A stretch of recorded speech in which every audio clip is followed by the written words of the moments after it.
Salvatore Adamo, chanteur et compositeur légendaire d'origine italienne qui a grandi et connu la gloire en Belgique, est l'une des rares voix à avoir porté la musique romantique pendant près de 6 décennies et touché le cœur de millions de personnes à travers le monde. Né le 1er novembre 1943 à Comiso, en Sicile, il a émigré en Belgique avec sa famille, enfants, en quête d'une vie meilleure. Issu d'un immigrant ayant grandi dans la pauvreté, il est devenu l'un des chanteurs les plus influents d'Europe au XXe siècle. Le succès, la célébrité et les chansons d'amour immortelles semblaient lui avoir apporté une vie épanouissante.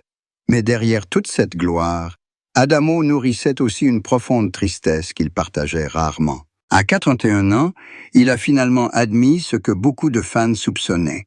La plus grande tristesse de sa vie ne venait pas de la célébrité ou de sa carrière, mais des pertes amoureuses, de la santé et de la fragilité de la vie humaine. Au sommet de sa carrière, Adamo était un symbole de la douce chanson d'amour française, avec sa voix lyrique, chaleureuse, douce et profonde.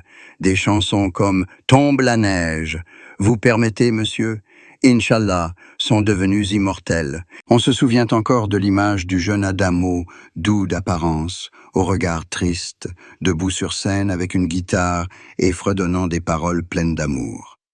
C'est à cette époque qu'il a captivé la France, la Belgique, l'Italie et bien d'autres pays. Mais derrière ce sourire tendre se cache une âme sensible et vulnérable, et c'est pourquoi la tristesse de sa vie accompagne souvent discrètement sa musique. La plus grande tristesse qu'Adamo avoue être la perte et le sentiment de ne jamais pouvoir garder ses proches à ses côtés.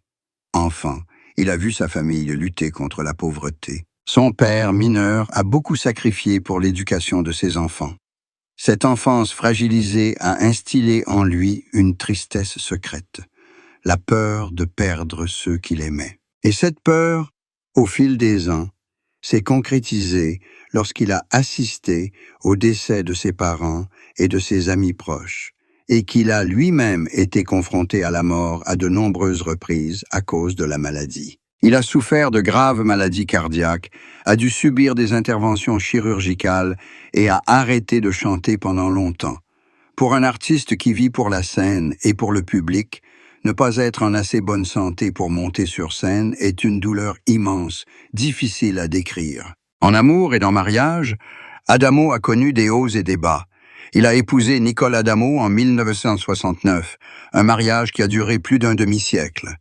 On pense souvent que ce fut un amour magnifique et durable, mais peu savent que derrière cette solidité se cachaient aussi de nombreux défis. En tant qu'artiste célèbre, Adamo entretenait de nombreuses relations sociales et était suivi par de nombreux regards.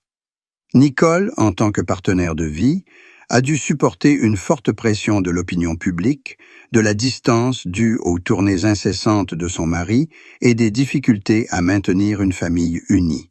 Pourtant, son amour pour lui n'a jamais changé. C'est Nicole qui a soutenu, s'est inquiétée et a pris soin d'Adamo lorsqu'il était malade et qui a été le témoin le plus clair de la tristesse que son mari n'exprimait jamais. Elle a un jour confié que derrière ce regard doux et cette voix douce se cache un homme parfois extrêmement seul, un homme qui a toujours peur de perdre ce qu'il aime. La santé d'Adamo est un sujet qui préoccupe tant sa famille que ses fans.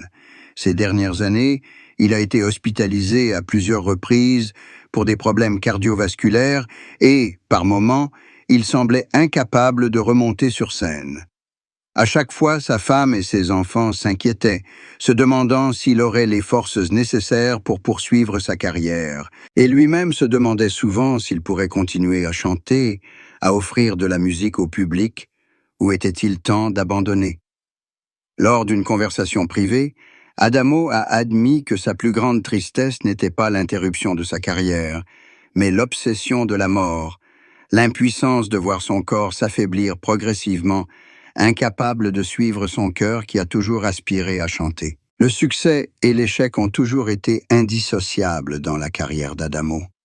Il a vendu des dizaines de millions de disques dans le monde et est l'un des chanteurs francophones les plus appréciés. Mais il a aussi connu des périodes de stagnation, des albums qui n'ont pas reçu l'accueil escompté et des critiques fusant sur son style, jugé trop démodé à l'ère de la pop et du rock. Il se sentait mis à l'écart, pensait être oublié. Cependant, au lieu d'abandonner, Adamo a choisi de revenir progressivement à la vie, en écrivant de la musique, en composant pour lui-même et pour les autres. Il est convaincu que la musique ne se résume pas à suivre les modes, mais qu'elle permet de connecter les âmes, de partager la tristesse et la joie. Sa famille a répété à maintes reprises que c'est la tristesse qui fait d'Adamo ce qu'il est aujourd'hui, un artiste sincère, un homme qui sait savourer chaque instant. Sa femme, Nicole, a raconté qu'il y avait des nuits où elle le voyait assis en silence au piano, les yeux emplis de larmes comme s'il allait pleurer. Il ne le disait pas, mais elle savait qu'il se souvenait de ses proches disparus, de ses rêves inassouvis, des moments où il était entre la vie et la mort. Pour elle, ce furent des moments déchirants, mais aussi la preuve d'un cœur qui aimait profondément. À 41 ans, Salvatore Adamo ne recherche plus la gloire ni la célébrité. Il aspire simplement à vivre en paix, à chanter tant qu'il le peut et à être auprès de sa famille. Sa plus grande tristesse est probablement la finitude de la vie, le départ inévitable de ses proches et le sentiment d'impuissance face à l'impossibilité de retenir le temps. Mais en même temps, il trouve aussi du réconfort dans ce qu'il a accompli. Les chansons qu'il a laissées derrière lui, l'amour indéfectible de sa femme qui l'accompagne depuis plus d'un demi-siècle et l'affection indéfectible du public. C'est peut-être l'aveu de sa tristesse qui a permis à Adamo de se libérer. Il n'avait pas besoin de se cacher, ni de faire semblant d'être fort. Il a choisi d'être fidèle à ses sentiments, de laisser la musique continuer à être le pont entre lui et le monde. Et ainsi, même si la plus grande tristesse est toujours là, Salvatore Adamo brille toujours, non plus de la lumière éclatante de la jeunesse, mais de la douce et durable lumière d'un artiste qui a traversé une vie presque bien remplie et qui garde un cœur rempli d'amour. Salvatore Adamo, lorsqu'il repense à sa carrière artistique, peine souvent à cacher ses émotions. Il sait qu'il n'est pas un simple chanteur, mais aussi un conteur musical. En plus de 6 décennies de carrière, il a laissé derrière lui des centaines de chansons, dont beaucoup sont devenues immortelles, gravées dans la mémoire de nombreuses générations. Ce qui rend Adamo le plus fier, ce ne sont pas le nombre de disques vendus, ni le nombre de fois où il est monté sur scène, mais les lettres, les messages et les poignées de main sincères des publics du monde entier. Ils lui ont confié que des chansons comme Tombe la neige ou Inch'Allah les avaient accompagnés dans leur jeunesse, leur premier amour, leur deuil. Pour lui, c'est là le véritable héritage, que sa musique s'intègre à la vie spirituelle des autres. À plusieurs reprises, Adamo a confié qu'il espérait que le public se souvienne de lui non pas comme d'une star, mais comme d'un compagnon.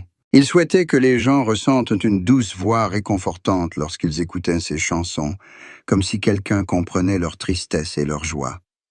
Son héritage musical ne se résumait pas à des monuments monumentaux, mais à des mélodies simples et sincères, capables de rester gravées dans le cœur des gens. Sa famille, et en particulier son épouse Nicole, ont maintes fois évoqué ce souhait de son mari.